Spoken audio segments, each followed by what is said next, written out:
Don't rush me, boy. You get your television all right. As soon as I get these gol darn snags sorted out.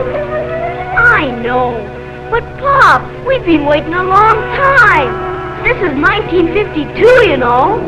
1952, year of development, year of destiny for Canada. Year of industrial expansion. Year of scientific advance, new frontiers, new riches, new opportunities. On the West Coast, a vast power project was developed to operate the world's largest aluminum plant at Kitimat. On the East Coast, a 400-mile railway was built to haul out Labrador's vast store of iron. A pipeline climbed over the wall of the Rockies to carry Alberta's oil to the Pacific coast. 700 miles of pipe will soon deliver 200,000 barrels a day.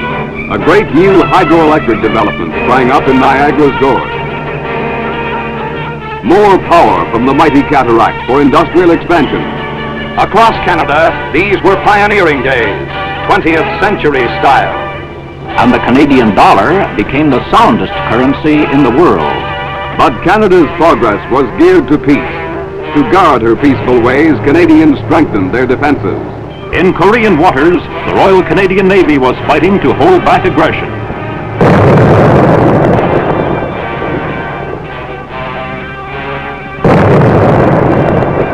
At home, industry was keeping pace with new weapons for defense. At Sorel, Quebec, proud workers watched new weapons unveiled.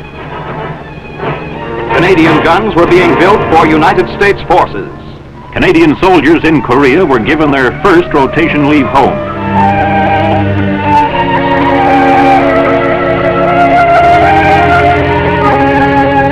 With them came the first Japanese war bride. He called her Hikado. That's Japanese for dimples. Off to Europe to help guard the ramparts of freedom flew the first jet fighters of the Royal Canadian Air Force. One group went to England, the other to France. The biggest movement of jets ever to cross the Atlantic.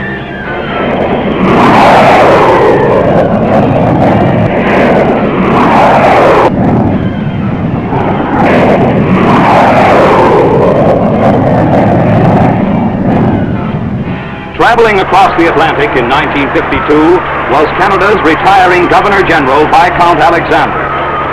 Canadians gave a thunderous farewell to the popular representative of the crowd. My wife and I have spent the happiest 6 years of our life here in Canada amongst you. But before royal representatives could change, grief struck the nation and the world. King George VI was dead.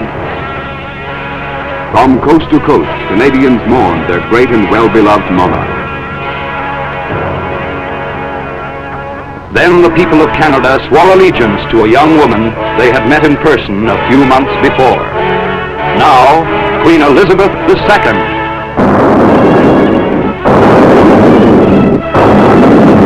For the first time in the nation's history, a native-born Canadian was sworn in as Governor-General.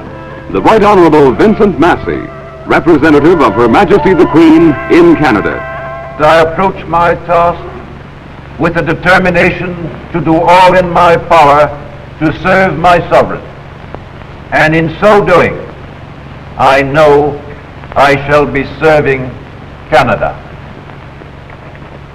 But 1952 was not all progress for Canada. Fire, man's ancient enemies, struck at Vancouver's waterfront.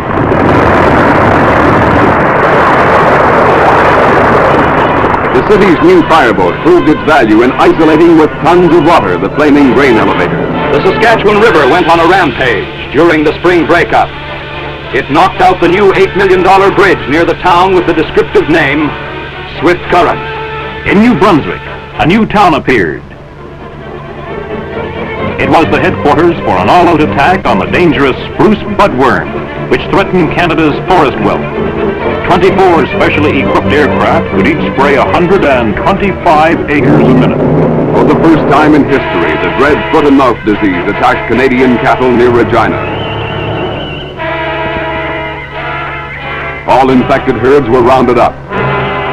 Huge pits were dug in the frozen prairie. Then quickly a grim fusillade of death destroyed the diseased animals. Foot trouble developed in Toronto. A transportation strike slowly strangled traffic, business, the city's life. 10 to 15,000 extra cars jammed the streets. Hitchhiking became a routine.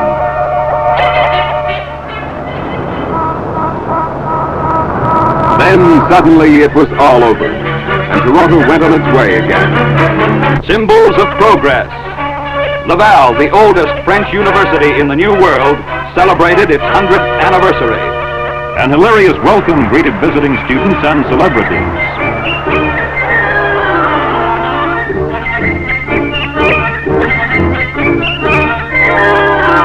Symbolic of Laval's contribution to the nation's culture, an honorary degree was conferred on Prime Minister Saint-Laurent.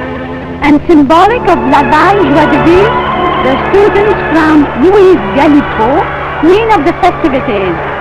Symbolic of Canada's growing influence among the nations, Lester Pearson was elected President of the 7th session of the United Nations General Assembly. I realize, of course, that your choice of a Canadian for this office is not a personal one, but a recognition of my country's profound desire to serve the purposes of the United Nations and to fulfill loyally its obligations of membership. The 18th International Red Cross Conference brought delegates to Toronto from round the world.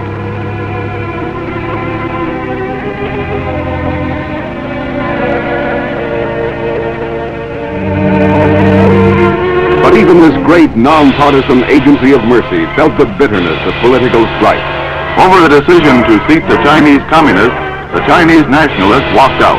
They hurriedly packed their bags and left Canada to return to Formosa. What price peace on earth, goodwill toward men? 1952, headlines of sport. The Polar Bear Club at Dorval, Quebec opened the swimming season early. It's really lots of fun when you get used to it. Schoolboy curlers representing the 10 provinces competed in the National High School Bonsteel at Moncton, New Brunswick. The winning Saskatchewan team scored an 8-end, which is rarer than a golfer's hole-in-one. Husky Lumberjacks competed for the National Bucksaw Championship at Montreal. 21-year-old Gerard Lavoie of St. Ulrich Matin sought his way to the championship. The Canadian Open Golf Tournament was held in Winnipeg. 7,000 spectators watched Johnny Palmer of North Carolina set a record with his sensational score of 263 for 72 holes. The hockey headline of the year was Maurice Richard, star of Montreal Canadiens.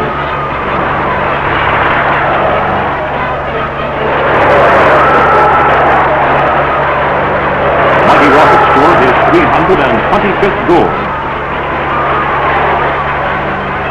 and chalked up an all-time scoring record in big league hockey. From east and west, the fans swarmed into Varsity Stadium for the National Gridiron Classic. The largest crowd in Canadian football history watched Toronto Argonauts fight it out with the Edmonton Eskimos.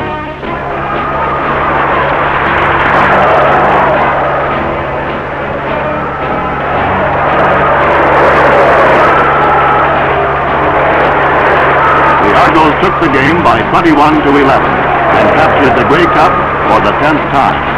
Hit of the dog shows was the aristocratic poodle. The Poodle Cut was the hit of the 1952 Hairdressers Convention. Headline of the international plowing match was the invasion of the feuding mares.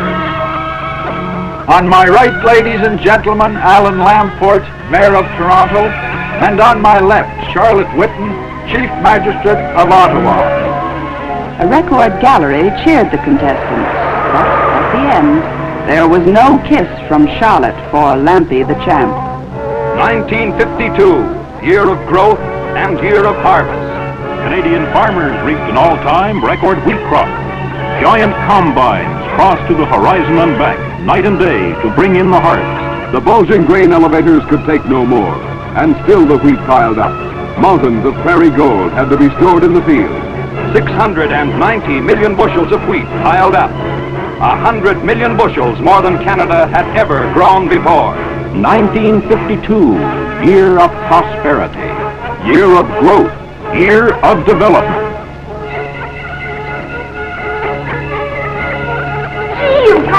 money, Pop! Well, now it's up to you what to do with it. Merry Christmas to all. And a Happy New Year.